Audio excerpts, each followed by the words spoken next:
What's up, everybody? It is a beautiful 60 degrees in North Carolina. I've put about 900 miles or so on this clutch. So far, I like it. It's still a twin disc, so there is that very minute window of engagement. But overall, I like it a lot more compared to the outgoing twin disc. They're both FX850s. However, if you recall, the one I have in now, is the strapped DLX version. So the pressure plate to the body of the pressure plate to the face of the pressure plate, the friction surface, has a strap that goes between it all the way around.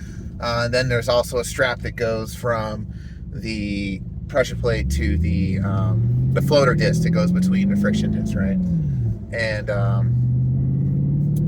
so that plus the DLX version, the hub that is one. So between the two friction discs, there's a hub. And you're more than welcome to look this stuff up. Like, a picture is worth 1,000 words, right? But yeah, so both discs are on a central hub. So one disc has springs, the other one's solid or rigid. So it helps it absorb some of the shock together as one unit. And overall, I like it. Definitely way more manageable. You still got to be wary on hills and stuff, just kind of make sure you practice the e-brake technique really well.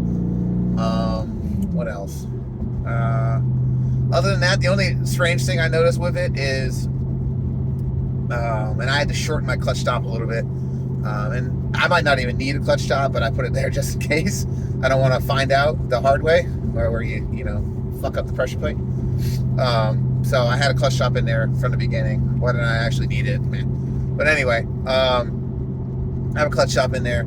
And the reason why I shortened it just a little bit is because where I found when I had the car up in the air, I almost immediately when I came off the floor where the stop was, the wheels would start turning. It's like, damn. All right, so I shortened it up a little bit so I have a little bit of play there. But basically, if I were to spread this out, like the total distance of clutch engagement, clutch pedal movement is 6 inches. After the first inch, the wheels start turning. But for the next 4 inches, nothing additional happens, right? There's no additional grab, nothing. Once you get to inch number 5, and that last inch from 5 to 6, that's where the clutch grabs, right? It's strange. It takes some getting used to. And I was like, all right, well, maybe I need to bleed it again or whatever. No, I didn't change it. It is what it is. It's very slight. It's very, like, when actually the car is down on the ground and stuff, if I'm on perfectly smooth level surface, it'll start to just kind of move the car from that 1 inch point all the way to the 5 inch point where it actually engages the clutch. So something to be cognizant of. It really, it doesn't matter if I rev it more while I'm in that range, that 1 to 5 inch range. It doesn't move anymore. It's just a little bit of slip.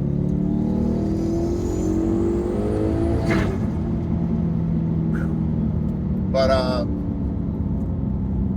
yeah. So she's good to go. I've been driving her more aggressively, hard shifts and things like that. Probably saw it last week. I ran like 6.4, 60 to 130, which is a record for me. I'm pretty sure it's a record for the 4.2 V8, B6, B7, S4 platform.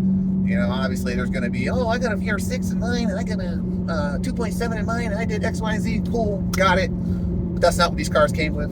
All right, so it is what it is there, and it'll only go faster. Yeah, so I'm out driving around tonight. I'm at like 46% ethanol, so I'll probably add a little bit more ethanol to it now that I've burned some of it up. I like to keep it around between 55 and 60%. I'm not real stickler about it. I mean, I got water meth in the back, so it's kind of like, all right, if it drops down to 45, it really doesn't make a difference. But I like to just keep it there for my own mental well-being.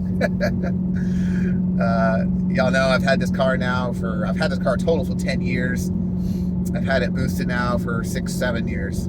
I'm always paranoid of something going wrong, and Arguably, really nothing catastrophic has gone wrong. Outside of the first stock engine just letting go, which we all knew would happen eventually. It's not a fan of boost. The stock rods are pretty fucking weak. The piston ring gap is kind of tight, so mitigate those two things, open the gap up, put forge rods in there. I'm pretty sure it'll go quite far. I know Alex down in Florida, he's put together a couple, I don't know, maybe 2 or 3, or maybe just 1. I don't know. Well, I'll let him answer that. But stock piston with forged rod setups. I'm curious to see how far it goes. I think it'll behave a lot like the FSI-42. It's very strong. It'll probably get into the 700s range with no issue. You know, so long as your tune's on point, you're not detonating the shit, you shouldn't have to worry about the stock pistons. Yeah. But yeah, so I'm out and about. It's a beautiful day. I'm looking forward to this year. You know, Alex put together 2 very well put together cars. I helped weld on Matt Barrington, Jackson. I built the downpipe section for that. And I helped them out with one of the boost pipes while I was down there. And yeah, so I'm excited to see those 2 cars get moving. They will be the highest horsepower. Well, one of them will be the highest horsepower BHF motor in existence, more than likely. So fingers crossed, guys. It's gonna be a great fucking year for 4.2. Years down the line, I mean, if you think about it, the 4.2 now has, at least our 4.2 has been around for 22 years. That's some crazy perspective, right? 22 years, and we're just now getting to the point of boost. And I mean, I love it.